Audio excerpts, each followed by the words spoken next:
Hi, Brian Lehrer here. Up next, Brian Lehrer Weekend. Three of our favorite segments from the week packaged together for you to listen to on the weekend. So enjoy, and I'll see you back on the radio Monday at 10 a.m. on WNYC and WNYC.org.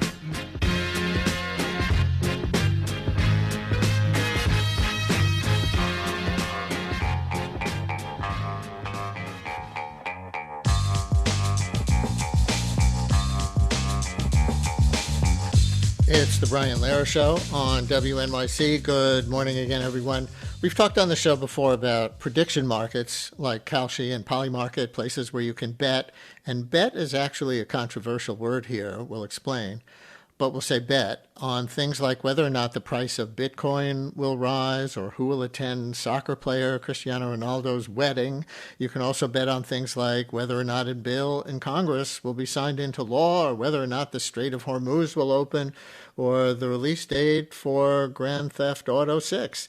Yes, that's a real bet on Kalshi's website right now.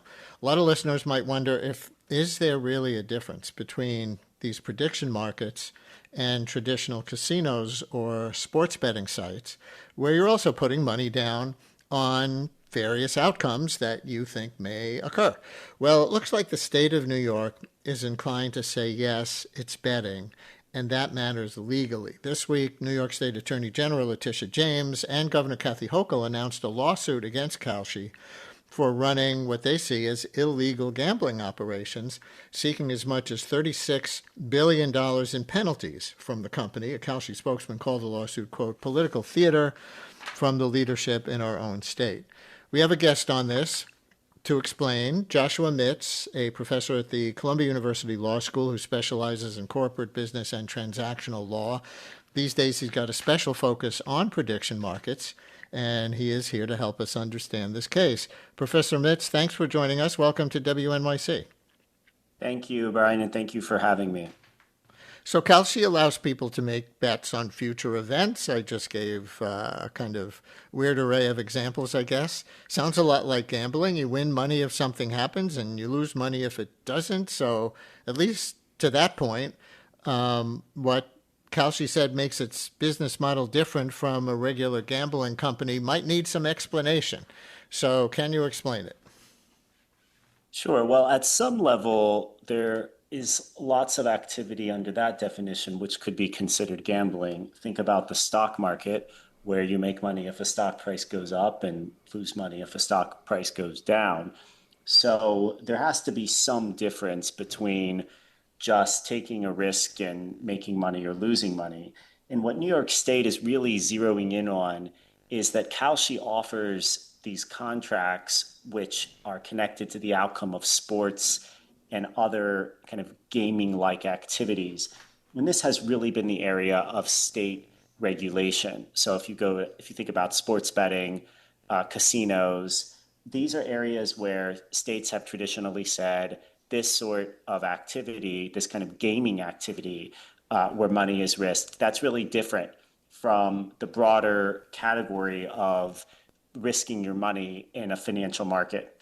And Kalshi's response is to say, we're not actually the equivalent of a casino. We're a lot more like the stock market. We're a place where you can go on and buy and sell and trade. And the fact that some of these things happen to be related to sports outcomes or sort of traditional gambling, betting activities, that's really beside the point. One of the arguments that Kalshi makes as to why it shouldn't be regulated like sports betting is regulated, for example, is that the house doesn't make money. There's no house, right? People hear this claim in the commercials for Kalshi and others. There's no house. You're trading. They use the word trading rather than betting. You're trading against other individuals.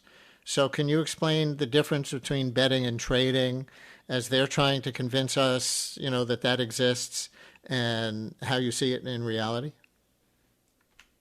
Well, that's why I use the stock market as an analogy, because I think Kalshi's argument does boil down to what people are doing is buying and selling contracts, and we're just a platform. We're just a facilitator. We're just a matchmaker between buyers and sellers.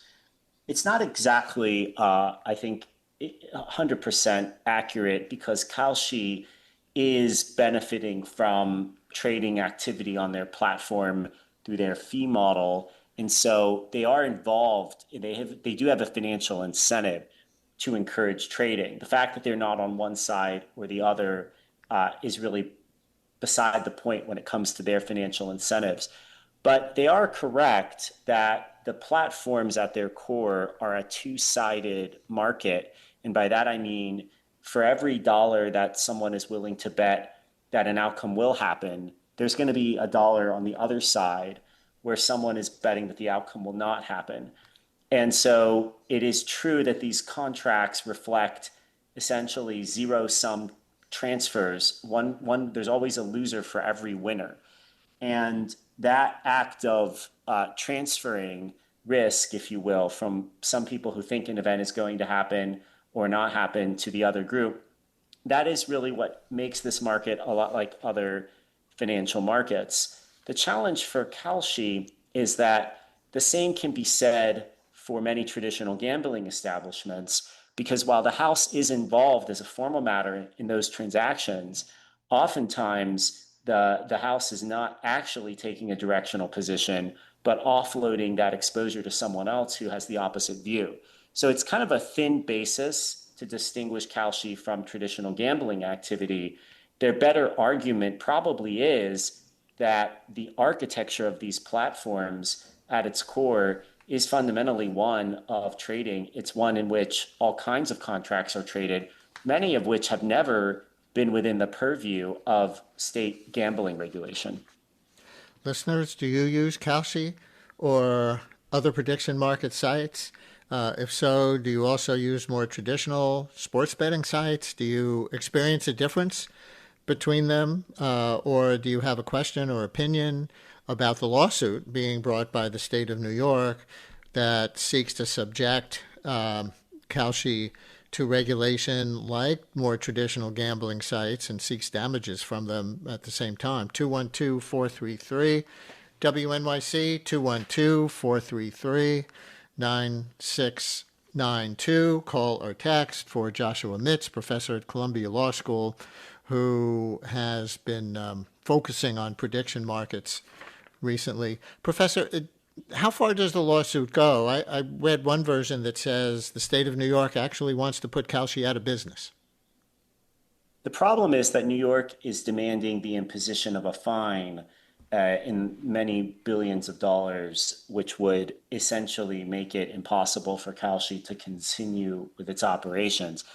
The thing also to remember here is that New York is not the only state that's coming after Kalshi.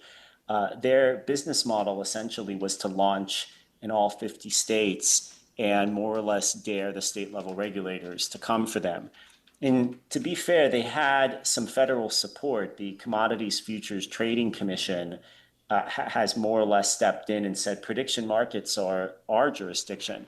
So if you look at this lawsuit, it looks like it's New York versus Kalshi. But I think what's actually happening here is this is the federal government versus the states.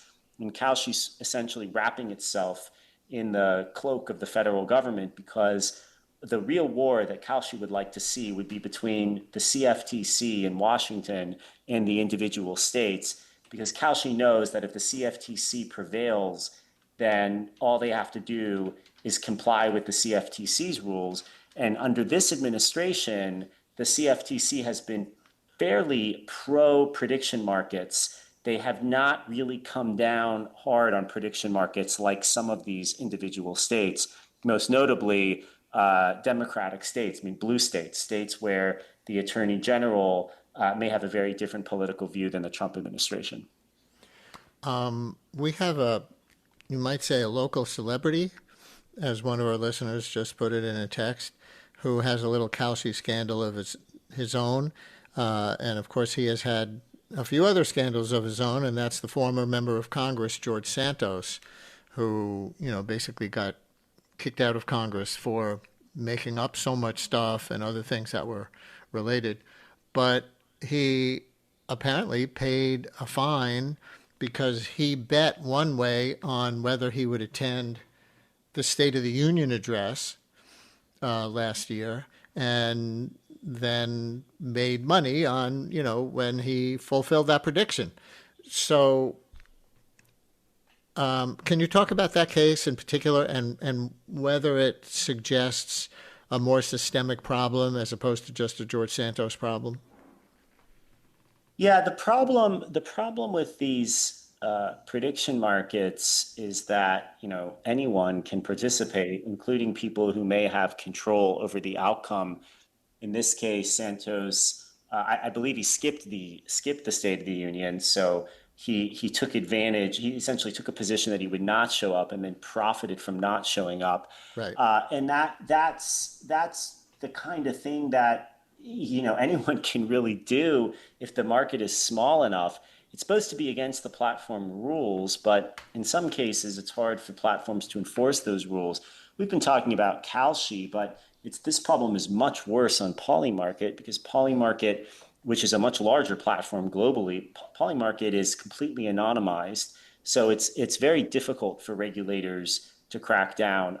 This is what we studied in some of the research that you referred to earlier, which is how much of this sort of insider trading or informed trading is happening where people are placing bets because they have an edge on the rest of the market. And this is really damaging to the platforms themselves because who wants to participate in a market when folks like George Santos might be using inside information? And there were other very, very famous cases in the headlines, like the Special Forces soldier who traded on the Maduro operation. There have been other corporate employees who've traded on information on prediction markets that they learned through the course of their employment. So this is a problem for these platforms because it undermines confidence. And this has actually been the one area abuse of these platforms where we've seen really a crackdown by federal prosecutors, regulators, and the platforms themselves. Listener asks, are these states in the lawsuit simply looking for a piece of the pie? I think there's a question what the goal here really is at the state level. There's definitely an ideological difference that is animating some of this. State consumer protection regulators, particularly in blue states, tend to be much more concerned about what some might say are paternalistic instincts, worrying about consumers essentially wasting their money on activity that they would regret after the fact. There's no doubt that gambling activity more broadly has become increasingly popular. You mentioned sports betting earlier. These platforms have grown in popularity online, and you can think of Kalshi and Polymarket as essentially the latest iteration. You can also say this isn't the only place where people are taking these kinds of risks. Think about crypto, another big area. And I think it's fair to say that some of these states are much more concerned with the phenomenon of people engaging in activities that may be harmful to themselves that later on they would regret. And so there's a degree of aggressiveness there that you're not seeing from Washington D.C. So others might say the problem is that in Washington D.C. there's an administration which is benefiting in some way from this sort of activity, from a kind of embrace of gambling and speculation, and is personally, even members of the Trump family, for example, maybe personally benefiting from this sort of activity. So we need these state regulators to step up and do what Washington's not doing. I think that's probably a more plausible explanation of how the states see it, rather than just a kind of money hungry story of trying to get a piece of the action. On something you just mentioned, listener writes, don't forget to mention that Trump's sons are behind the creation of Kalshi. Corruption, corruption, corruption, writes that listener. Another text says two major issues with Kalshi off the bat: unregulated, so it effectively lowers the gambling age to 18 and starts gambling addiction earlier, therefore, when it's more likely to stick. Let's take each of these. What about the Trump family and alleged corruption? So I think it's hard to separate the ideological position of the Republican Party, which tends to be more laissez-faire, more sort of loose with individuals taking risks that later on turn out to be financially or otherwise harmful, it's difficult to separate that from the Trump family's personal financial incentives. I believe they're invested in Kalshi, or one or two of his sons are invested in Kalshi. But I don't, these platforms rose up on their own. They have dedicated user base, and the link between that and kind of the free market ideology that's in Washington right now, it's a loose link. It's an ideological connection. It certainly feeds in to the perception. There's definitely a public perception that this administration is not eager to clamp down on financial speculation. And crypto is a similar example of this. The Trump coin, these sorts of activities that are encouraging people to take financial risk. Washington seems to be endorsing some of it, seems to be at least looking the other way. On the broader questions concerning gambling, I think this is really important. I mean, we have to ask ourselves as a society how comfortable we are with this. Gambling has a long history in the United States of America and other countries, and there's always been a wide range of opinion on whether we should step in and prevent people from risking their financial future. I'm a financial economist, and I would say the stock market is also a form of gambling. But we've told ourselves, I think, sometimes legitimately, stories as to why it's a good thing to have people taking risks like this in certain settings. It's a lot harder to tell yourself a story why it's a good idea for people to take risks on prediction markets. This isn't the kind of speculation that has benefits to the economy, for example, and helping companies go public and things like that. So I do think we need to ask ourselves as a society if we're comfortable with this amount of risk taking and whether there should be some limit. Studies have shown that over 99% of traders on Kalshi lose money. And here's somebody who lost money, William in Lindenhurst, calling in with an anecdote. William, you're on WNYC. Hello. Hello, can you hear me? I can hear you.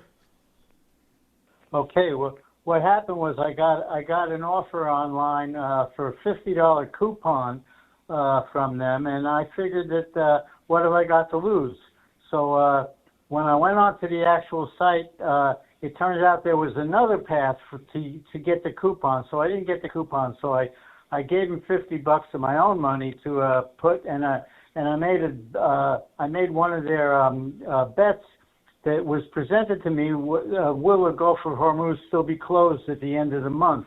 And I said yes, it will be closed. And then when I actually saw what they entered as the bet I made, it was not worded in that way. It was set up almost like some kind of option on a future or something like that. And the value of the bet just went down, and finally I just canceled the whole thing and lost the $50. But everything about that site was duplicitous and not as represented. It was my experience. Interesting. William, thank you very much. Well, that's an allegation. Does that sound familiar, though, what he's describing? Apparently, at least the way he sees it, he was trying to place a straightforward bet or trade, and then it got converted into some kind of option that made it more obtuse. I think the challenge with these platforms is that they're really moving quickly. The data are moving quickly. It's not always clear what a user is doing when they're interacting with the platform. And I think what the caller is describing sort of gets to the point we were just discussing around how much regulation there should be of these platforms. So should we have state regulators stepping in, looking at these stories and saying, look, you need to make the process clearer, or potentially, if in fact something went wrong, going after the company and saying, hey, what happened here, Kalshi? I mentioned earlier a statistic. I just want to clarify. The Wall Street Journal, this is in a May article, that 67% of poly market profits go to the top 0.1% of accounts. And there have been similar studies that essentially at least 70% of accounts are on these platforms are losing money. And I think if you look at who makes most of the money, it is, as I said, something like 0.1%, at least on How, Polymarket. how does that And happen? Who are those people and what is it they know that the rest of us don't know? that's just it. They know something the rest of us don't know. And what my research has found is that there's this small number of people, and you can see this on Polymarket because their blockchain identities are visible. And this is the concern with both Polymarket and Kalshi. Kalshi, we don't have quite this level of granularity with the data, but there's no reason to think it's any different. These are people who have connections or access to inside information or who might have put something together. And so I think what the bottom line for your listeners is if you're going on these platforms, based on all the research we've seen, your expectation should be that you're going to lose money. And you probably will lose, if not everything that you wager. The data suggests you're going to come out with a loss, and that only a very, very small fraction of the participants on these platforms are walking away with Is, significant profits. is that different than sports betting sites? Well, we know that gambling activity in general, you know the phrase, the house always wins. I think part of these platforms' allure is that they're making it seem that for some people at least, there's a realistic chance of winning, or you might think you know what's going to happen in geopolitics. When you get beyond, will this horse win the race? Or who's going to win the World Cup? And you start looking at some of these other areas, people walk in with a lot of confidence, and yet they still lose. And I think this is an important message for everyone Hmm. listening to this, that you're probably not as smart as you think you are. You probably don't Yeah. have information that you think you do, and you probably are going to lose money. Yeah, somebody suggested to me recently that because I know a fair amount about the world because of the nature of my job, that I should go on the prediction markets and bet on some political outcomes, which I've never done and have no interest in doing. And I think the rules of my news organization prohibit it anyway.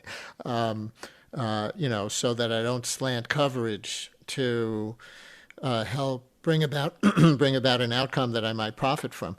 But here's here's another text that's concerned about young people. It says, as a high school teacher and parent, the youth engagement is shockingly high for this stuff, which is categorically not the same as some kids at school betting on the NCAA basketball tournament, for example.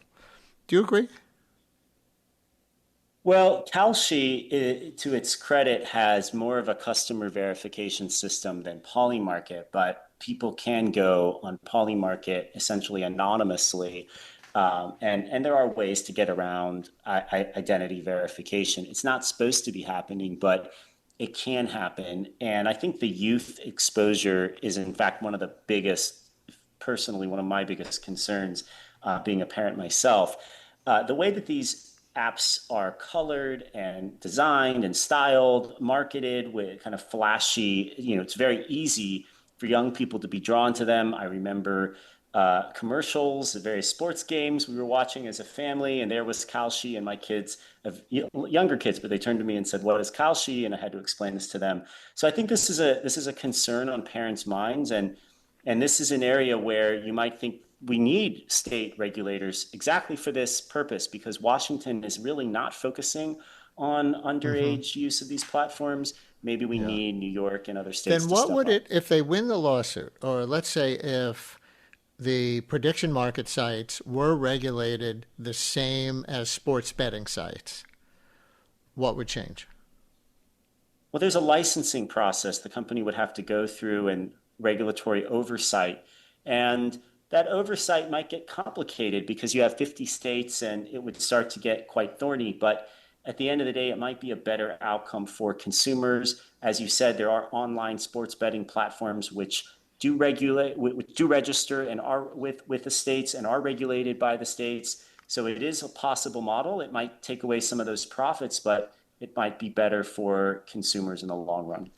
And we're just about out of time, but I'm still thinking about that stat you gave that such a tiny percentage of the people who use the prediction markets actually profit from them.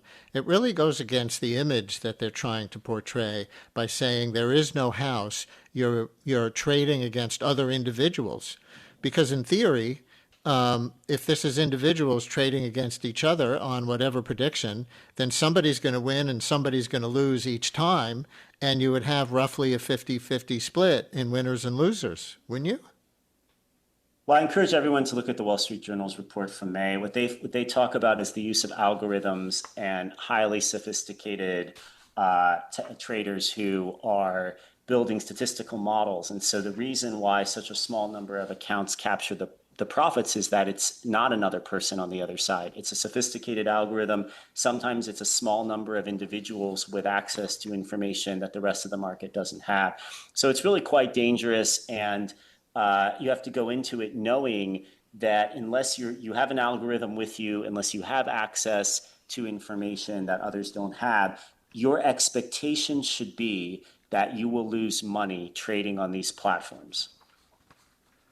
Right. I'm going to throw in one more because I can't resist.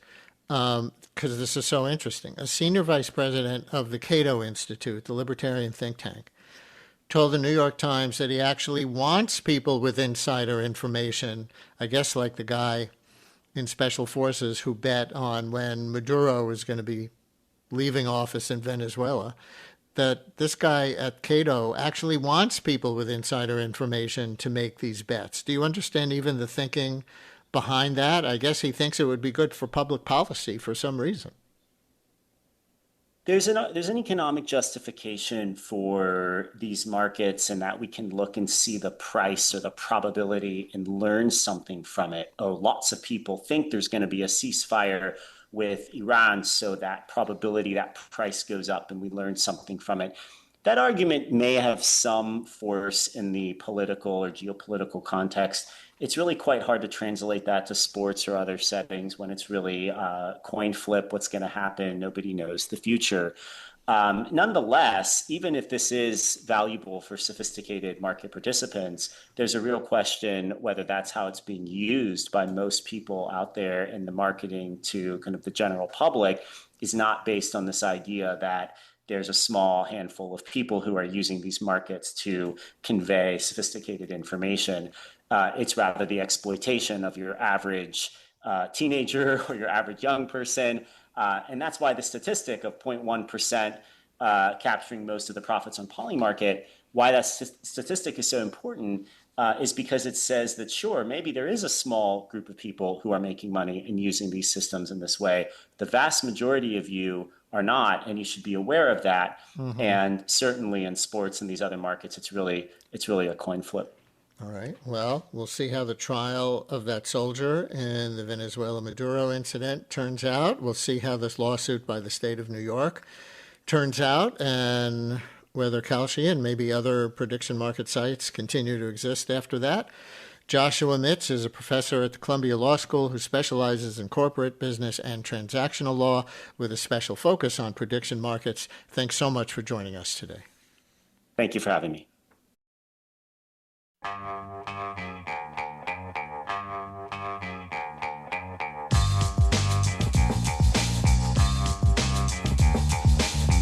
It's the Brian Lehrer Show on WNYC. Good morning, everyone. Okay, people, listen up. Before we get today's show really started with the content and everything, I want to share some joyful behind-the-scenes news. Our longtime producer and sometimes guest host, Amina Serna, welcomed her first baby last week. In fact, she was born just about a week after the last time Amina held down the fort hosting this show. We literally didn't know if we would have radio's first live on-air birth back on July 16th, but the baby did her mom her first favor and waited till her actual due date. Thank you, baby Zora. That's the baby's name, Zora. And she and her mom are both doing great. We're so happy for Amina and her husband, Paul, and just wanted to give baby Zora a hearty and public welcome to the world. Now, on Tuesdays, as many of you know, we've been reserving spot for health or climate topics on the show for a few years. That's to make sure that with all the other fast-moving headlines that grab everyone's attention from day to day, that we don't let health and climate issues fall through the cracks, especially with climate. As I've said before, the climate doesn't change at the speed of the news cycle, right? So a commitment to revisit it on a regular basis is, we think, a public service. Today we'll begin with the latest outbreak of extreme wildfires. It was Canada a few weeks ago when those fires caused dangerous smoke conditions here in New York and even further south, as you know. Now we turn mostly to the record wildfires in Europe. The way we'll try to go beyond the headlines is this. Wildfires are not new in human history, but the intensity and frequency of them suggest something more systemic is going on, even as one country's government, the one you're probably in right now, that country, is back to going full throttle on promoting fossil fuels and limiting renewables. Here are some of the recent headlines from Europe if you haven't been following. This past July was the driest July in almost 200 years of recorded history for the UK and Wales. In France, a wildfire burned about 420 square kilometers, making it the country's largest wildfire on record. That was in Le Porge near Bordeaux in the south. 420 square kilometers is roughly 162 square miles. The city of Paris, just by comparison, is just about 40 square miles, to let you get a sense of how big that fire was, 4 times the size of Paris. France saw what was described as the largest civilian evacuation outside wartime, as more than 224,000 people fled the region. The total number of people displaced from all of southwestern Europe is a lot higher because wildfires have forced evacuations near Madrid, too. Crews are also trying to fight fires near Athens, Greece. And those are just a few examples. It's scary, obviously, and climate change is undeniably a factor here. So to help us make sense of what's happening in Europe and also compare it to the United States and elsewhere a bit, we'll talk to Chico Harlan, global climate correspondent for the New York Times, usually based in Rome. Chico, thanks for some time today. Welcome to WNYC. Thank you so much, Brian. Where have you been reporting from these last couple of weeks, and what does it feel like on the ground? Where was I? I mean, I guess putting the global in my job, for better and worse. I was in France, and then Malaysia, and then Pakistan, and then back to Europe. I was not on the ground for the wildfires, but I was on the ground for the heat waves that were the first domino that led to them. So basically, in the last week, where had I been? I'd been in Rome in my home, but collaborating with the Times colleagues in France and Spain and trying to like wrap our arms around the on the ground stuff, and then more from my perspective, like the science and the climate change aspect of that story. So talk about the heat wave first. That cracked the news headlines in the United States to some degree, but how hot was it and how unprecedented was it? Right. I mean, it's basically the beginning of the story of the wildfires was these heat waves. First, there was one in May, late May. I mean, school was still going on, and it was described as unprecedented for that period of the year. In France, in some places it even touched like 100 degrees, which never happens in May. Then about a month later, late June, it was kind of the big one. This was the hottest heat wave that France has had ever, not just in June, but ever. It had back to back to back days where each of those days was the hottest on record. And it was also exceedingly hot in Spain. That alone wouldn't have been such a terrible thing in terms of creating wildfire conditions, except that heat, like it receded a bit, but never really returned to normal. It was hot for weeks upon weeks upon weeks, and there was almost no rain. So at that point, heading into late July, you had the conditions that were primed for huge fires if just a single spark happened. And they did. So that's what happened last week. These huge fires unfolding simultaneously in France and Spain. And yes, they have been brought under control now, but it took extraordinary resources, and the fire season normally is just starting now in Europe. So it's not over. And listeners, maybe some of you can help us report this story with a phone call or a text. Are you in, or do you have any ties to any of the places in Europe where these wildfires have been raging. 212-433 WNYC, 212-433-9692. If you're in the United States or anywhere other than Europe, what are your contacts in those places experiencing and reporting to you? Also, your questions welcome for our guest, Chico Harlan, global climate correspondent at the New York Times. We're definitely going to get into European climate policy compared to the United States. And even there, as he reports, they're not going as full speed ahead on climate mitigation practices as they had been before, apparently. So we'll get into that as well. Anybody from Europe listening right now or with ties to Europe want to comment on the politics of that or ask a question, you can do that too, as well as the actual heat and the actual fires. 212-433 WNYC, call or text 212-433-9692. Chico, I gave some of the stats in the intro. What would you add to how much death and displacement these wildfires have caused across the continent? Well, the displacement was huge. 300,000 or more people had to flee their homes during these wildfires just in a week. To put that in perspective, all of last year, in all the wildfires that were tracked globally, the number of evacuations was less than 500,000. So you had these two events, not just as huge fires, but fires that were, and this is, I think, what made them stand out, near population centers and in areas that were where cities were threatened. It didn't reach Madrid or Bordeaux, but those were the two cities that were close by and where you would feel the air quality suffer for periods. Those events were surprisingly not deadly, not so deadly, which is incredible and is a testament to the fact that there was a lot of firefighting resources thrown at these issues. A few weeks earlier, there had been a wildfire that was in Spain that about a dozen people died. The real deadly event in Europe this year has been the heat, and that heat wave that I was describing just a few minutes ago. It leveled a death toll across Western Europe that is conservatively in the tens of thousands, 10,000. There's been another study that said 20,000 excess deaths.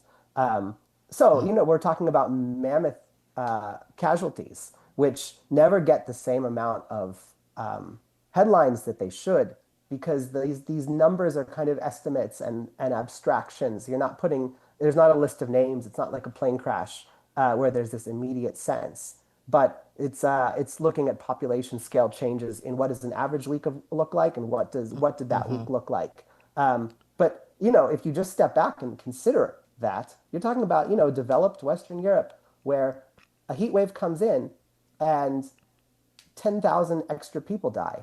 That's astonishing. And we can get into why that would happen, but yeah, the wildfire, suffice to say, pales in comparison to the heat in its ability to be lethal. Well, maybe it's worth saying, how do people die from heat? Well, it depends. Not every place is equally vulnerable. We can start by saying that. And for example, if you had a couple back-to-back days above 100 degrees in Phoenix, which happens all the time, you're not going to have 10,000 extra deaths. It's a city that has built itself for weather like that. And of course, air conditioning is not the only part of the answer, but it is a big part of the answer. Also, just what do people's houses look like? How equipped are they to shield from the sun and to stay cool? Europe, especially Northern Europe, was never accustomed to heat like this. And, they often don't, these buildings were built for colder climates, and they are built to trap or retain heat. France and Paris specifically, you think about the beautiful pictures of Paris with these kind of bluish grayish roofs. Those roofs are made out of zinc, and that conducts heat almost like an oven. So people who live on those top floors are roasting. Now, and as we know, especially in France, but many Northern European countries, air conditioning, the rates at homes is extremely low. It continues to be low. So now if you have this combination of hot days back to back to back, apartments that hold the heat and no air conditioning, the homes can be so hot that over some days it can become deadly. Now, obviously, if it's, if you're a young person, you have some mobility, you go to a mall, you jump into a pool, you go to a friend's house who does have AC, you take emergency measures. But if you're somebody who is old, has health disabilities, you might not be able to do that. And that is the population that suffers the most, people who were already frail, who had pre-existing conditions or were elderly. So you have people living by themselves on those top floors, dying alone, and those deaths are hard to note in the moment oftentimes, but they are a marker of heat waves like this in Northern Europe. One thing that you didn't mention, but we've seen elsewhere when you talk about how more northern parts of Europe often don't have air conditioning because they haven't needed them in the past. I've read that even includes in many hospitals and nursing homes, for example. Do you know that to be true? Yes, it is true. And schools too, you should mention, because though once you get into July and August, it's not a problem. There were schools in France in late May where it was, in the 90s every day inside the classroom, 95 degrees, and kids were suffering tremendously. Like just as elderly are more vulnerable to the heat, so are children. But yes, it's true that some hospitals don't have AC and some nursing homes don't have it. This has become a political issue where some politicians, especially Marine Le Pen, who's kind of the vanguard or one of the vanguards of the far right in France, has talked about the need to create a national air conditioning plan such that all of these public facilities are equipped. And, I think that the more that France and other Northern European countries experience these heat waves, the more it becomes hard to argue with the need to lay out air conditioning on a more massive scale, because these are places that they would experience some heat, but maybe just a couple days where it was really unpleasant.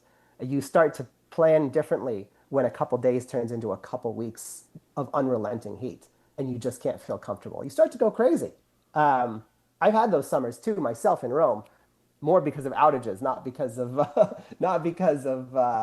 of lack of AC at all, just because the AC wasn't working. And you go crazy after a while. The day-to-day stress and the worrying about your health, or more in my case, my kids' health.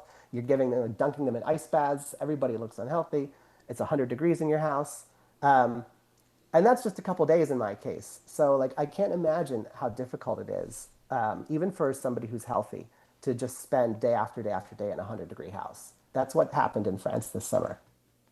Chico Holland, global climate correspondent for the New York Times, based in Rome, is our guest as we talk about the heat, the wildfires. We haven't even gotten to the smoke from the wildfires in places where the wildfires themselves were not burning. We're going to get to that. And the climate policy debates going on in Europe as a result and before this summer. But we're getting some good calls and texts, Chico, from people with connections to various parts of Europe that we've been referencing. So Okay. let's hear from some folks. Michael in Manhattan just got back from France, it looks like. Michael, you're on WNYC. Hello. Hi, Brian. This is Michael, the fashion designer from Hawaii who would go to the movie in flip-flops.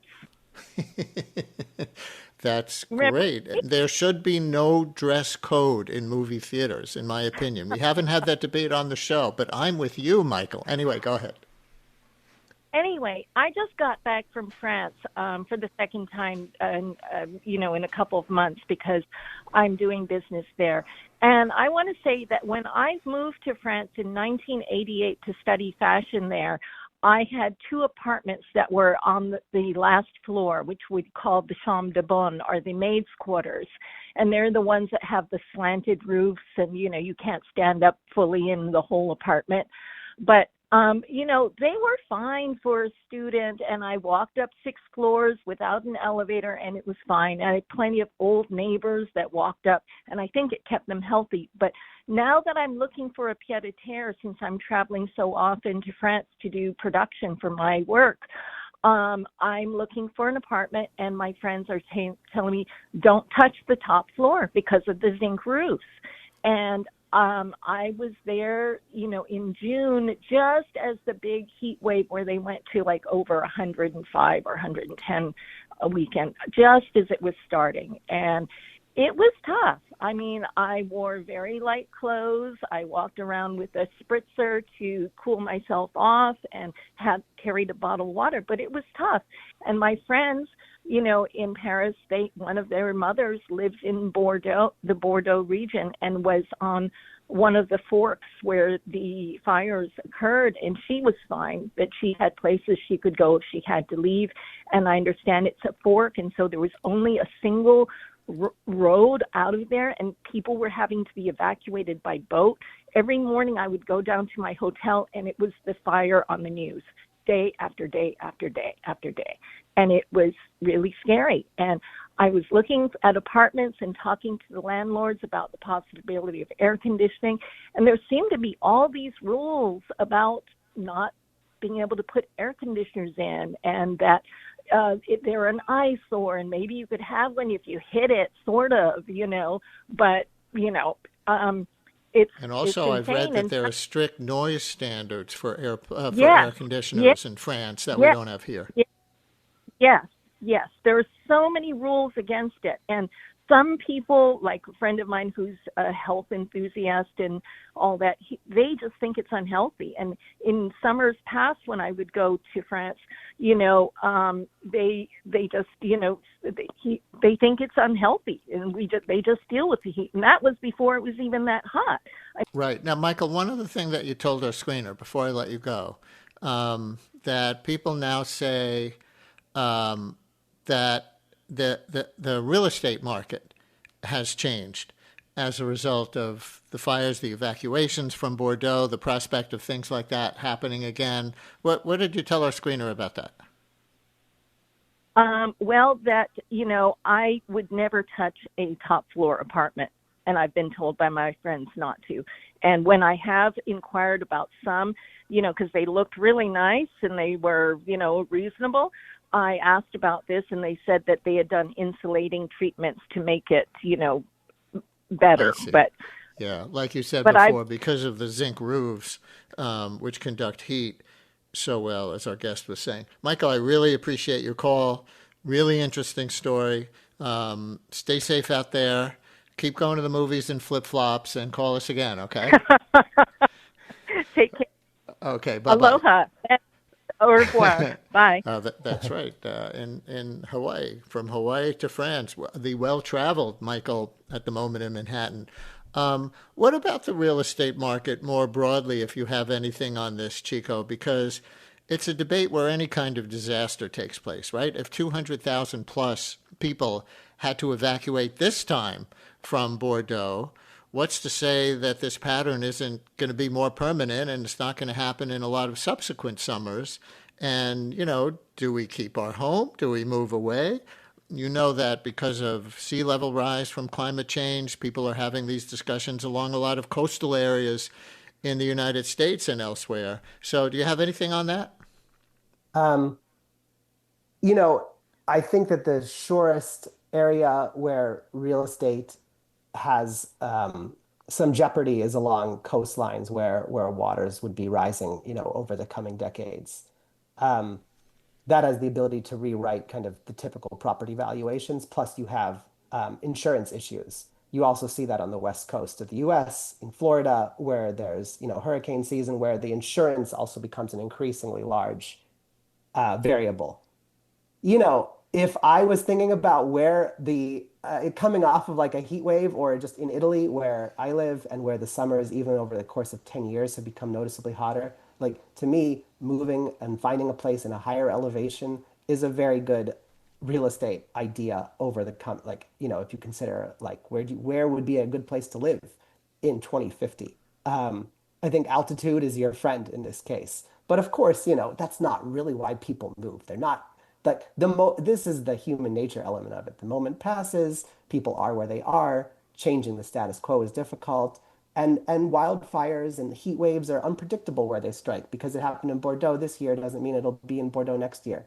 Cities that have advertised themselves as being climate friendly. I think of Asheville, North Carolina as one. Nobody would have ever thought that Asheville, North Carolina was going to be in the crosshairs of hurricane related flooding. Right. But it happened. Pretty So far inland. you wouldn't want to. I think that it's the probably the surest things that you can think about if you were going to use, all right, the climate as a metric for decisions about where to live, about where to purchase, is sea level rise and altitude. Beyond that, I mean, these are global forces that we are all at the mercy of. During the worst burning in southwestern France, I see air pollution readings in Bordeaux spike to more than 20 times the World Health Organization's health threshold. And we have this text that says, my sister and her boyfriend live in Madrid.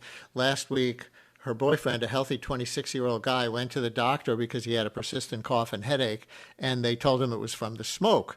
The health outcomes of these fires are serious, writes that listener with that tie to Madrid. So that's, besides ways that people die from the heat, per se, that you were describing before, there's all this, kind of downstream, to mix the nature metaphors, effects of the smoke. We saw increased hospital visits in New York when the smoke was that bad here a few weeks ago.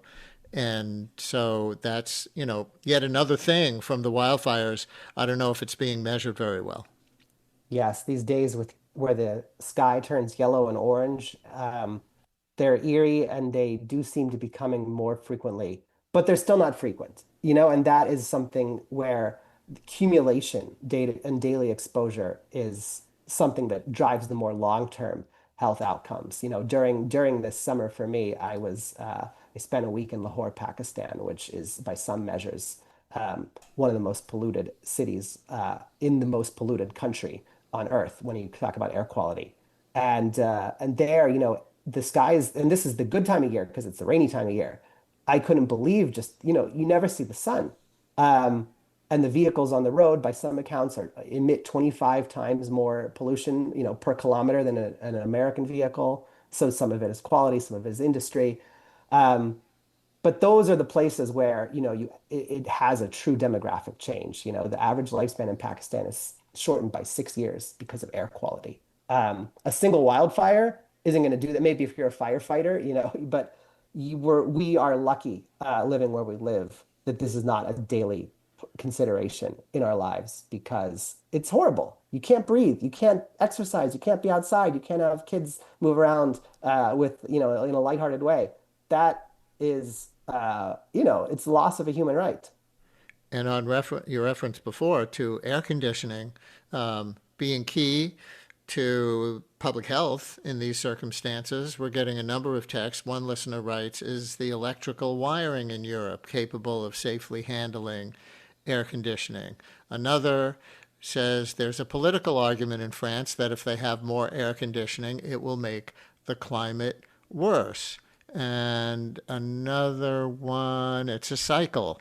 The more AC, the more CO2 in the atmosphere, and the hotter the planet gets. I fear we have crossed the Rubicon. I mean, this is a perennial contradiction with respect to air conditioning, right? Air Yes. conditioning is a legitimate public health tool in places like these. The business writer Catherine Rampell had an interesting article about this contradiction recently. That it's good that humans invented air conditioning, and it's life saving in so many circumstances. But at the same time, it does contribute to the global warming load. Do they deal with that contradiction in Europe differently than in the United States?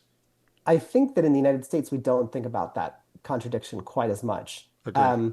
In France, it is shockingly present and really dominates the public conversation. Because I think, for an American point of view, we almost look at a deadly heat wave in Europe and think, well, the solution is obvious, just put the do, make, let's do the Houston and Dubai treatment. Because it does save lives. The air conditioning has been a shockingly successful lifesaver, but it's also a contributor to the very problem that makes it more important to have. So people in France seem to be, for reasons that I can't say I totally understand, very attuned to this. Um, there is a like in many of the conversations that I've had with French policymakers, politicians, or climate experts, they talk about, okay, if we just deployed AC rapidly, this would be number one, leading to more emissions, and number two, adding to the because they pump heat out into cities, it amplifies these so-called like urban heat island effects where cities stay hot, they have a hard time like shedding the heat at night, and that is one of the reasons why these heat waves have gotten deadlier. It's because these cities stay hot at night. If everybody's using AC and pumping the hot air out of their apartments, the problem is amplified. And then there's this I also hear from many French people, an inequality aspect to it. So imagine a situation where people are using their air conditioning, making the outdoor spaces even hotter than they already are, making the emissions increase a little bit more. Um, and then you have people who now are put in that environment that is even hotter Right. and less Yeah. sustainable and And can't and that afford AC. inequality expresses in various ways. There's a story on one of the New York news organization sites just this morning about how the temperature on different blocks within New York City can vary by as much as 15 degrees at a given moment, and a lot of that has to do with how many trees there are in the immediate neighborhood, and the presence Yes. of trees tends to run, unfortunately, along economic lines. Dylan is calling from Stockholm, Sweden. You're on WNYC. Hello from New York, Dylan. Hello, hello. Nice to. I mean, I'm with you every morning, but we're Oh, afternoon here in Sweden. I'm But so glad. Thank you. no, and no. Thank you guys. No, and I'm. I keep up with the news and everything, and I have a French friend who has his uncle in Fontainebleau, and it was pretty much the same sentiment from him as in the media here in general. That because I told him that like maybe you should try to stop flying for a while because he's a pilot and he sends his daughter on the a flight every day. But anyway, so he said, well, yeah, it's sad, but it's sad that it actually started from somebody setting the forest on fire. And we have summer news broadcast here, which is only 30 minutes that evening. Out of those 30 minutes, it was 15 minutes here interviewing like a shrink about arsonists. So, the flashback is real against the climate. And I mean, this is the country of Greta, and it's just none of wanting to be willing. And we have election year too, and none of just wanting to be willing to go for, the unpopular vote, even in the media. So I'm just very sad and that. When you say the country of Greta, It's just so everybody knows what you're talking about, you're saying the country of the climate activist Greta Thunberg, and to, an American sensibility, let's say a progressive American sensibility that, if we only had the values that they had in places like Sweden, we'd have more equality, we'd have less poverty, we'd have less pollution. You're saying it's not that simple? No, and I'm just, it's just, it's one thing that the politicians are going for the popular vote, but it's even like the media, they're so afraid of, losing viewers or whatever it is. But, so it's very, and I know you're talking about Anthony Fauci later, and I just, this weekend's news said about, Anthony Fauci, like the wording was that he refused to answer as if, and never mentioning why he didn't want to answer the questions from the Congress about him taking a Fifth Amendment. So it's just about. I'm just very sad that the news broadcast here is really going for having the MAGA approach. Well, Totally. you're obviously paying I mean, attention, and thank you for calling. We really appreciate it. So keep listening and call us again, Dylan. Thank you very, very much. yes, thank you. Bye. So, Chico, she suggests that even in Sweden, it's maybe not obvious that they would blame this on climate change. They want to blame it on the individual rather than something systemic. Arsonists starting forest fires. Maybe it's worth asking, How do the forest fires, these wildfires, how do they tend to get started, even if the underlying hot and dry conditions are there to make them worse? Well, yeah, it could be a lightning strike or arson. In this case, I think arson is, at least in Europe, the starting point for the majority of wildfires. Um, and or it could be something accidental, like you're smoking and you drop a Mm-hmm. cigarette. The arson and like the elements of human behavior seem to me like more of a static variable over time. I don't see any like societal reason why people would be more prone to start wildfires now than they were 40 years ago. Um, you're always going to have some fools. But what has changed is the conditions on the ground that like influence the size and intensity of those wildfires once they start. Obviously, any wildfire can be destructive, even a small one.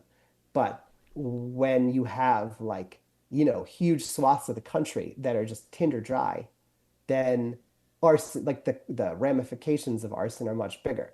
That is the fact of climate change. So, you know, people can deny it all they want. Um, I haven't looked at any particular polling on, the sentiment towards these wildfires, but my sense is that the view in Europe is, only a minority would deny the relevance of climate change to these discussions, particularly about summer conditions, because it is like, as is often stated, Europe is the hottest warming continent on the planet. We can get into the reasons Fastest why, warming, the pace of warming is the faster pace than of elsewhere. warming. Yes, and we can get into the reasons of why, but for now, let's just skip over those reasons and say that it's warming almost twice as fast as many other parts of the world. Um, and I can say that from living there almost 10 years, like I notice it in not even a generation, the changes season to season. It's not exactly linear, but the number of hot days is much higher than when I first arrived. The charts definitely bear out that if you were a child of the 80s or 90s and are now living as an adult in the 2020s, it is a completely different summer experience. Completely different. Um, I don't think people with sharp memories would tend to deny that. Um, so the lived, oftentimes the reasons that climate change can be difficult to like, or easy to question is because the planetary scale moves very slowly. Specifically with heat in Europe, the change is enough to notice over the course of a generation. So I think that is one, like I wouldn't call it a good argument for climate change because it would be better if these arguments didn't have to happen. But I think this is a case where the scientific evidence is emerging quickly enough that people notice it in like the time scale of their own lives. One more call from Europe, and it's one more call on air conditioning. Terry calling from Germany. Hello from New York, Terry. Thank you so much for your call. No problem. So Hi, should I Terry. just tell you about air conditioning here? Jump right in. Yeah, it's very difficult. I'm American, but I've lived here for decades, and it's a lot harder to put air conditioning in here. You can't get central air conditioning because the walls are solid, so you can't put it in ducts. Our heating is usually done by radiator, and then the windows are completely different than American windows, so you can't get a window air conditioner to fit in. So your main option for a house that's old construction are those mini splits that you hang on the walls. And those are not very attractive. I mean, from the outside, there's a thing Mm-hmm. hanging on your house, which people don't like. And then the other cultural problem is, like the woman who called from France said, people think air conditioning is going to make you sick. Germans are terrified of drafts, and of course, with air conditioning, you get a draft. In the winter, So if you there's leave it just in a the lot of window. reasons. And it didn't, excuse me? You mean in the winter, if you leave it in the window? No, you don't leave them in, you can't put them in the windows here. It doesn't work. You have to put it on the wall. It's called Right. a mini split. And you just turn on an air conditioner and you automatically get a draft I see. from the wind that comes from the air conditioner. From the air conditioner itself. I understand now. And Correct. she's And right about they the are fact terrified of that that. Go ahead, she's right Chico. about the fact that that there's a widespread belief that air conditioning makes you sick. I mean, I've almost internalized that myself to a degree, but like in Italy, if you have a cold, any elderly person will blame it on what they call the colpo d'aria, which is like a hit of air that generally comes from the air conditioning.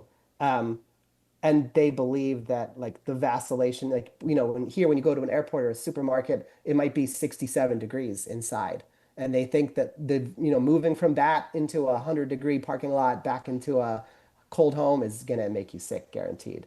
Is there any science underlying that? I haven't looked. I've always assumed that it can't be true. But, Europeans don't need to use air conditioning the way we do. Like the people that I know who are, friends of my parents, like elderly, like AC holdouts, they now get it, but they maybe use it for a half hour in the afternoon just to take the edge off. And then their apartment goes from being, dangerously hot to just hot. To me, that's a great way to use an air conditioning Yeah, because for other reasons. you're not going to make yourself sick that way. You're going to avoid getting yourself sick. Few more minutes with Chico Harlan, global climate correspondent at the New York Times, as we talk about this summer in Europe. So you reported recently Europe looks to be shying away. Even Europe looks to be shying away from some of its most ambitious climate goals. You have a story from July with the headline, Europe proposes weaker policy for reducing emissions. What's happening? Yeah, it's a proposal, so it has to be still debated by the member states of the European Union. This would be a change to something called the ETS, which is essentially like a cap and trade system where the cap shrinks every year for emission, like the allowable number of emissions that in certain industries. The EU's idea is to lower the pace at which that cap shrinks. So essentially, that would allow for slightly more emissions every year for a longer period of time. That's just one of the changes that has happened from Europe on kind of this theme over the last couple of years. Like last year, Europe watered down a pledge to stop allowing new sales of petrol four-wheel cars from 2035. Um, that was, made under heavy pressure from industry, where they see that like their own European car dealers are not faring well during the EV transition, especially compared to China, which has a huge advantage in EVs.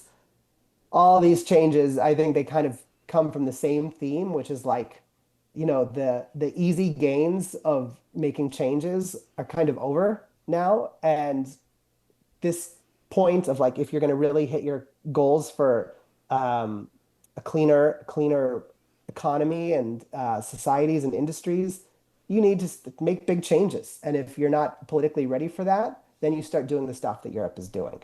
Um, the full context, though, is that since like the 90s, Europe has done a pretty good job of cutting emissions. Like the amount of greenhouse gases that the EU puts into the atmosphere is about 40% less than it was in 1990. And still on paper, their goal is for that 40% to become 90%, a 90% reduction by 2040. So, there's still like some of the same climate backlash DNA that you see in other parts of the world, well, especially the United States. But I think that it's only to a small degree compared to you don't have like the top political figures like in Europe vehemently saying that this is bunk or what they're trying to do is like this tricky middle ground appeasement of different political factions and industry, and they always end up tweaking things on the margin and making things weaker. It's not pretty, but that is what's happening. But it's not an abject rejection either of climate change or of the goals that like we need to bring these greenhouse gas emissions down. So I think that's the best way to encapsulate Mm-hmm. it. It doesn't fit pretty, like it doesn't fit in a pretty way under denialism or under like embracing of the climate goals. It's somewhere in the middle.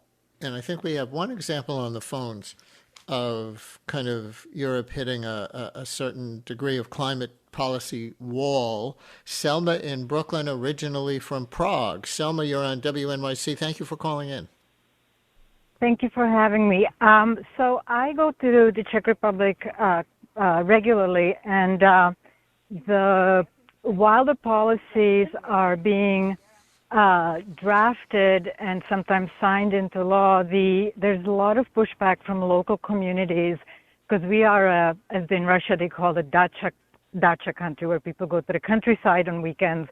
They have homes there, and a lot of the sort of liberals, the same ones who push for these climate change policies, say not in my backyard because it's unsafe. The windmills, no, they don't look good. The solar, it's less bucolic. So that's one thing. But on a upside, what I want to say, Europe is so much more about prevention, like in health as well.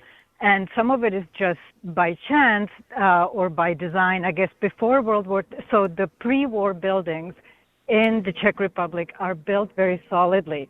And if you're in one of those homes, toward the end of summer, if there's a heat wave, yes, there's some more heat. But generally, if you build houses out of raw stone or solid brick, there's no need as much for, first of all, the heating sticks a little bit better and the coolness stays longer.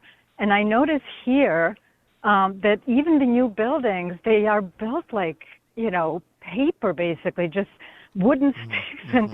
And then of course you need air conditioning, and more heat. So you're producing more and more.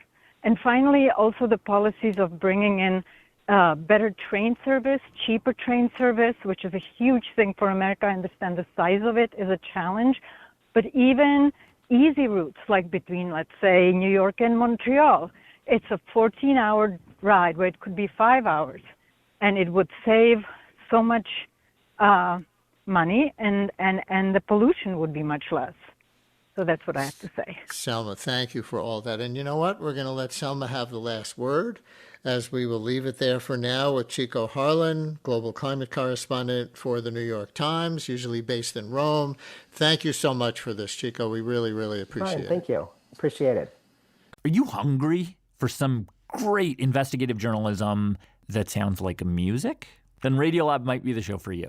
Radiolab began over 20 years ago as an exploration of science, philosophy, and ethics. The show has since expanded to become a platform for some of the best long-form journalism and storytelling you'll hear today. Join Jad, Lulu Miller, and myself, Latif Nasser, as we investigate stories that provoke, delight, and ask you to completely change the way you view the world. You can find Radiolab wherever you get podcasts.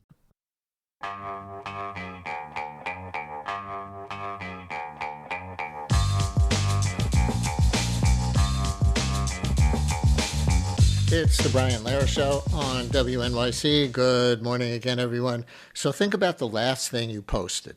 Maybe a photo dump from a vacation, a birthday tribute, a graduation. You probably gave at least a little thought to the caption, right? What to include, what to leave out, how it would land. Most of us have been doing some version of this for 20 years now, if you're that old, and yet we almost never talk about it. My next guest spent years asking strangers all over the country about their posting habits, and many told her they had never once discussed them out loud. But her argument goes further than how we post. She says social media has changed not just our attention spans or how isolated people sometimes feel or the way we get our news, we're always talking about those things, but also how we vacation, how we celebrate, how we parent, and how we tell the stories of our own lives. So with me now is Catherine Jeser Morton. You may know her best as a parenting columnist for New York Magazine. Her really interesting column in New York Magazine's The Cut called Brooding. Now she's got a book called The Story of Your Life, How Social Media Shapes the Way We Experience Everything. Hey, Catherine, welcome back to WNYC. Thank you so much, Brian. So right to that word experience in your subtitle, not just how we tell the stories, but how we experience our lives. Yeah, I mean, that's what I found in my conversations with people is that, we see these stories when we're scrolling, and it influences the way that we then kind of reflect back on our own experiences and then the types of experiences that we want to have and that we seek out because we're thinking, well, I want to replicate this thing that, I saw on social media, for example. Listeners, maybe you lived, if you're old enough, at a time before social media or before social media was ubiquitous, and you've seen a change in how you experience things in your life compared to before you started posting about them. If anybody has a story like that, call in and tell it, or you can call in with anything relevant and ask a question for Catherine Jeser Morton, her new book, The Story of Your Life, How Social Media Shapes the Way We Experience Everything. 212-433 WNYC, 212-433-9692. Call, or you can text, of course, as well. I'm going to ask you to talk about kind of what would we call it, a prelude or the prequel to this book that you reveal, because long before you even had a Facebook account, you were writing in collective journals on your Vermont commune. Everyone's lives recorded in one shared book in the kitchen. You lived on a commune? Yeah, my dad and his friends founded a commune in the late 60s, and that's where I spent, a big part of my childhood. And yeah, we had these notebooks that would be just out on the coffee table or on the counter, and people would write in them whatever they wanted. And it was really, I loved that. And I was a kid, I was in 5th, 6th grade, and I just loved reading everyone's little entries, and then, you could comment on people's entries, and then they might come back and reply to you. It was like a sort of a proto social media technology. Was that in a way your first social media feed? I would say that it was, looking back, and I really took to it. Like I just loved it. I think a lot of people, when they started using social media, when it became kind of widespread in the early 2000s, it was really fun. And I remember finding it just super, I wanted to do it. I wanted to participate. Do you feel differently today, just with respect to your own life? I do. Yeah. I still use it all the time, but I'm a lot more ambivalent about it. And I would not say that I find it fun. No. Well, you do call social media your hobby. And, most of us probably don't think of our use of social media that way. Hobbies are knitting or playing badminton. I don't know. Why do you call it a hobby? I call it a hobby because we've been doing it for so long and for so many hours that you just develop an expertise in it, I think. And this is one of the things that I found in talking to people, is that people have a lot of very nuanced opinions and kind of practices and ways of looking at it that are developed over years, and they don't necessarily think of it as expertise. But anything that you're doing for this many hours, you develop a set of practices that constitutes a kind of expertise. You trace a turn somewhere around 2013 when people started narrating their lives like small companies reporting to shareholders, you say. What do you mean by that? Yeah, I noticed that people started kind of making statements. It started a little bit around politics. There was a terrorist attack in Boston. This is when I first remember noticing this, the marathon bombing. Mm-hmm. And I noticed friends of mine who were just ordinary people kind of posting like, I condemn all acts of violence of this nature. And I thought to myself, are these folks running for office? Like, what is this press release type of language? And this kind of press release type of language began migrating, everywhere to announcements of, life events, and we just started having this kind of formal way of presenting ourselves. And it was really this message of, you guys, here I am, I'm competent, I'm in control, my life is going well, and here's the proof in my photos and in my posts.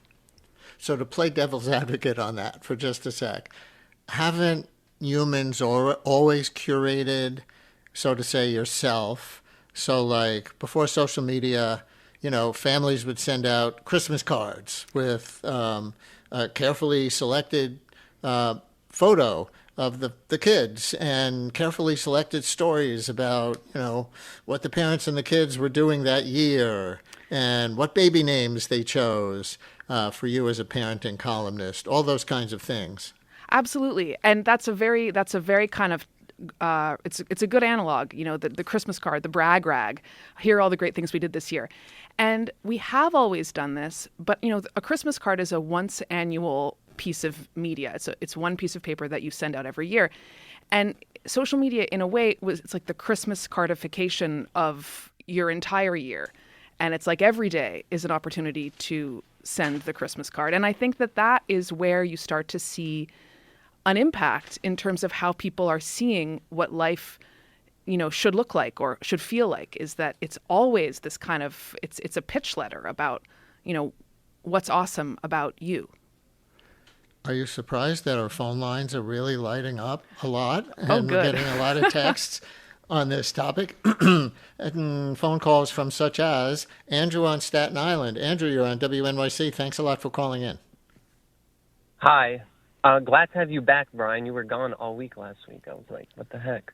Hey, I get to take a week off in July. But I just But wanted glad to you're say glad. that. Go ahead. Well, I listen to you all the time. Whatever. I just wanted to say that me personally, I'm 22, so I grew up with social media. And I found that, it's not even just the posting, but it's like every app you open it, and now there's immediate short form content. So, like, forget about even your own life. Like, you don't even have time for any thoughts because you're just scrolling aimlessly. And I found that amongst my friends where there's just this resurgence of going back to physical memories of, Polaroids or doing these, like, just taking pictures outside of online, keeping them for yourself, and I find also that it's like wearing sunglasses, and then you wonder, am I going to keep this memory through the lens of the glasses or through my actual eyes, through the stat vision? I don't know if that makes sense. What an interesting analogy. Catherine, do you want to talk to Andrew at all? He's got interesting takes here on your subject. Yeah, Andrew, and you said you were 22. And I think, younger folks, I'm a millennial, so I'm older, and I really wrote from the perspective of my generation, which I think, we really embraced this technology when we were kind of in college. And I have noticed that younger people are really kind of leading the charge towards something different. And I think I really admire that. I have a lot of hopefulness around the next technology of storytelling that we're going to adopt. And I think it's going to come from younger people. And I think it's going to be maybe something that feels quite different. Andrew, one more go after having heard that? Yeah, I completely agree. And I think it's like, as I'm getting older, I'm thinking, man, if I have children, how am I going to handle their progression on social media? Because, you were at it during its genesis, so it wasn't as oversaturated, it wasn't as dominant in your life. But for us, even for kids a little younger than me, maybe my 16-year-old cousins or something, social media is their entire life.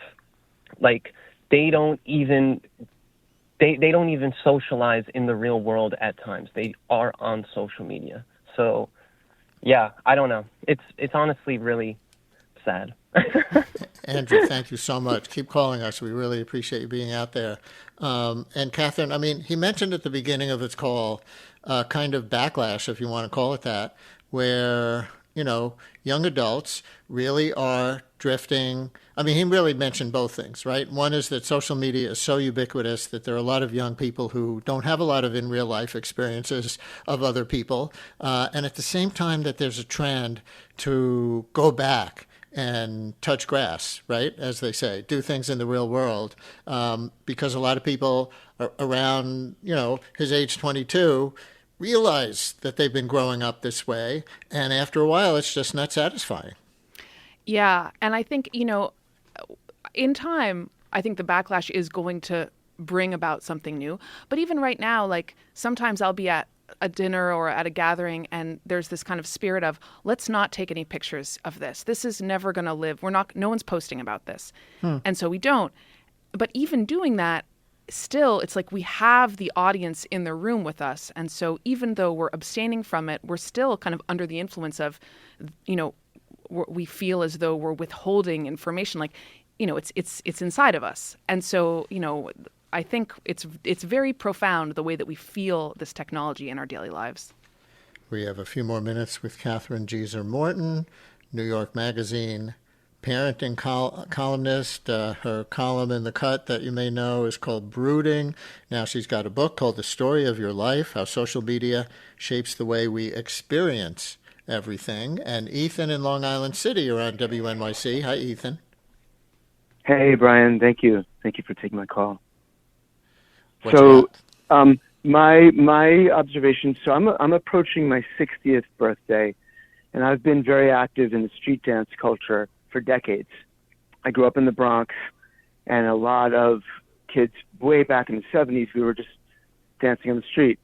These days, with a lot of kids, especially I think the advent of TikTok and also Instagram, a lot of kids these days, as they come into the dance community, they post their dance videos.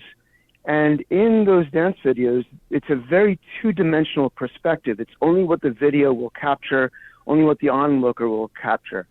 Whereas in the old tradition, the dancing was much more three-dimensional, even multi-dimensional, in that we would move around and different planes and dimensions of the movement.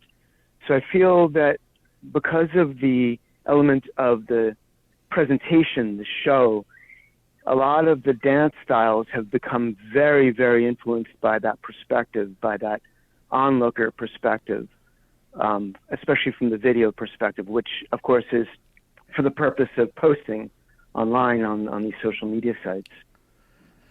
So fascinating. Catherine, Ethan's talking about how the presence of social media affects what kind of dance people in the street dance community actually do. I find that so fascinating, and I can totally picture what he means. This kind of, you're just facing you're facing the front, you're facing the camera.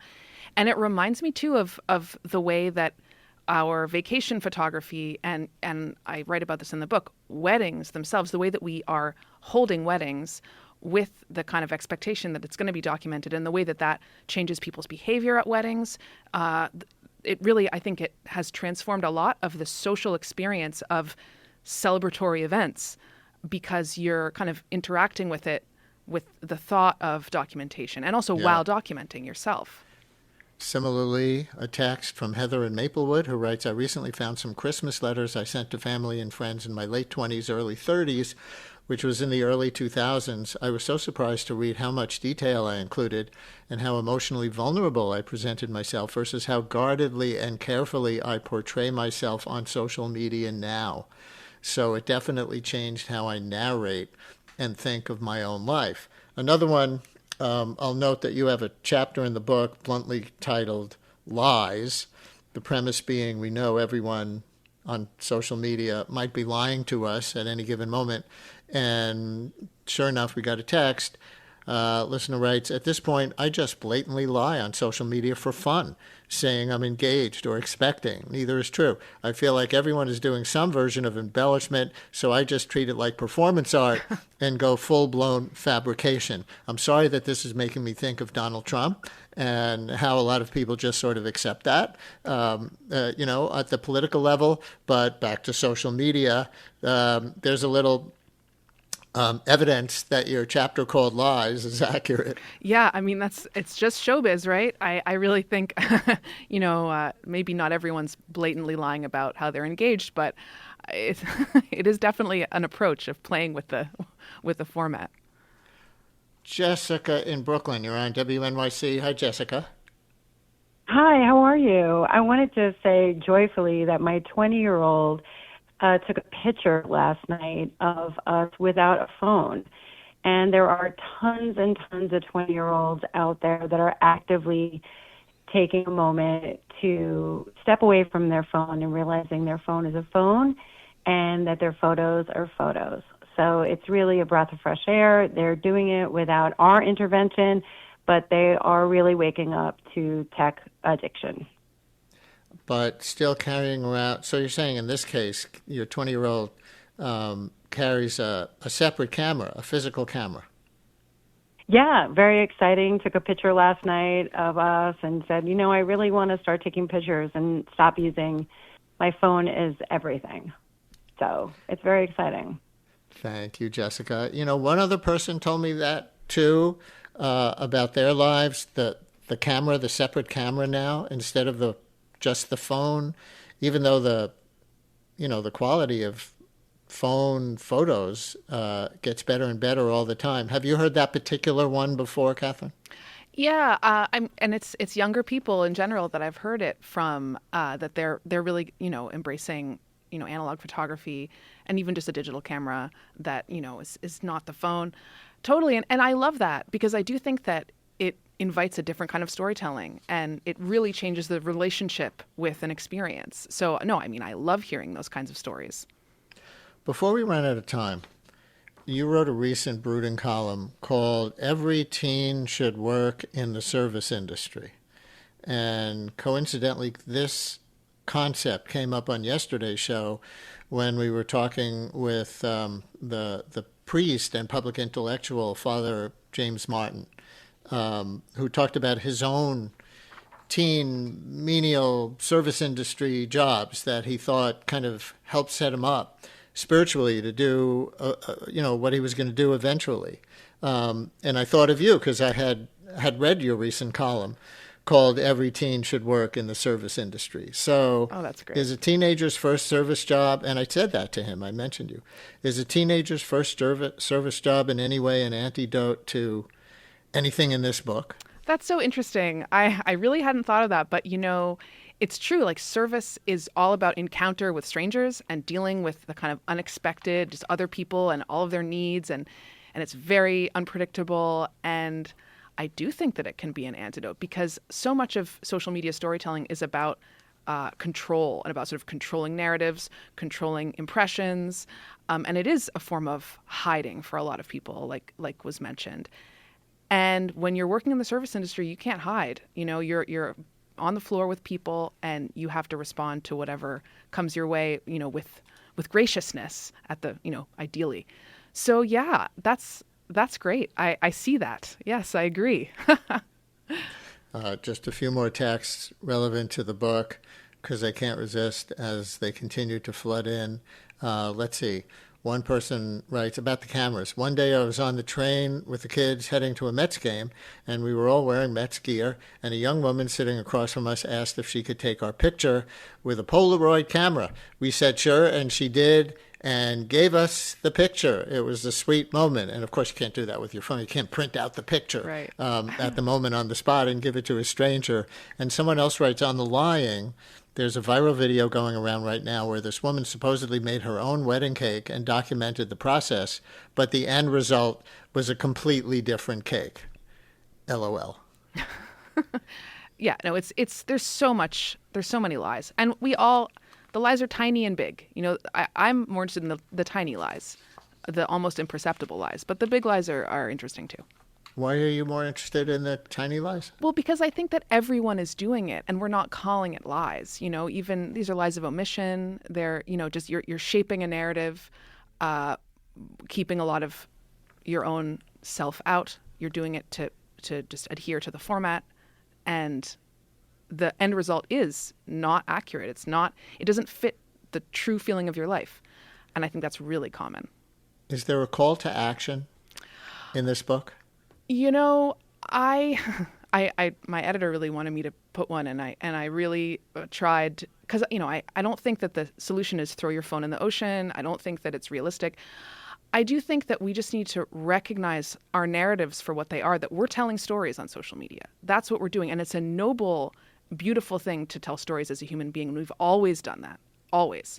So I think we just need to dignify this act and see it for what it is, and then maybe we will cease to be satisfied with this technology as a storytelling technology. Because to me, it's not adequate to the task of human beings telling their stories.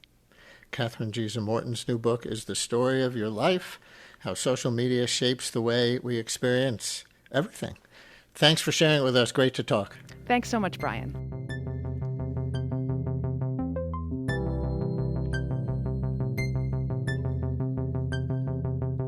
Thanks for listening to Brian Lehrer Weekend. We're back on the radio Monday morning at 10 a.m. In the meantime, follow us on Blue Sky at The Brian Lehrer Show, where there's always a conversation 24/7.